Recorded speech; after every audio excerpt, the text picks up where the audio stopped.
Saya mengenal Gus Dur itu sebenarnya bukan sebagai seorang pluralisme pertama ya, tapi sebagai seorang tokoh agama yang memang berkecimpung di dunia pesantren, dan kebetulan kita juga kan anak pesantren, dan kebetulan tempat mondok saya itu ya tidak jauh lokasinya dengan mbahnya si Gus Dur. Dari situ saya mulai bertanya-tanya, sebenarnya Gus Dur ini seperti apa sih, sosok seperti apa. Saya baru tahu lebih dalam tentang Gus Dur itu ya ketika masuk di Gus Durian. Artinya teman-teman mulai ngajak diskusi tentang Gus Dur itu siapa sih, dan bla bla bla bla. Saya pernah ikut di Pasuruan ketika itu pertama kali acara, kalau nggak salah, Rakernas Jawa Timur di Pasuruan waktu itu. Ngobrol sama teman-teman lintas agama. Oh ternyata begini ya rasanya menjadi Gus Durian. Dalam arti Gus Durian itu kan tidak membeda-bedakan agama A, B, dan C dan sebagainya. Di situlah saya mulai merasakan kenyamanan. Ya. Seperti agama kita kan artinya tidak membeda-bedakan masalah agama. Jadi lebih nyaman aja di situ, di Gus Durian. Dan sedikit klarifikasi, tadi Mas Haris bilang organisasi. Bukan, sebenarnya kalau Gus Durian itu komunitas, Mas. Ya, komunitas.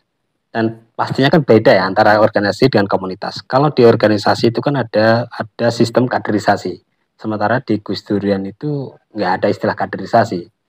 Kalaupun ada kaderisasi ya natural aja. Dan sampai hari ini komunitas Gus Durian itu sudah tersebar di dalam dan luar negeri. Kurang lebih ada 150-an komunitas termasuk di luar negeri. Sampai hari ini. Dan itu sekelas komunitas. Awal mula berdiri kalau nggak salah itu tahun 2010. Sepeninggalnya Gus Dur 2009. Yeah.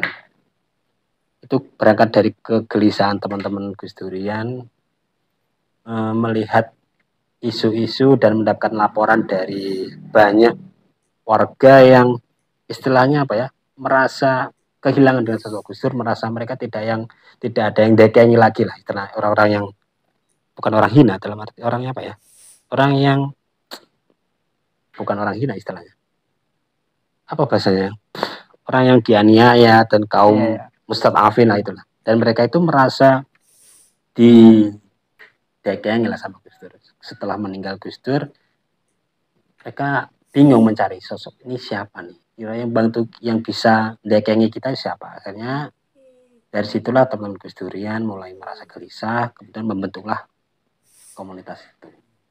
Ya meskipun kita memang nggak bisa sepenuhnya meniru Gus Dur, itu nggak bisa, karena kita jauh sekali, kapasitas kita jauh. Tapi setidaknya kita bisa meneladani apa yang sudah diajarkan Gus Dur.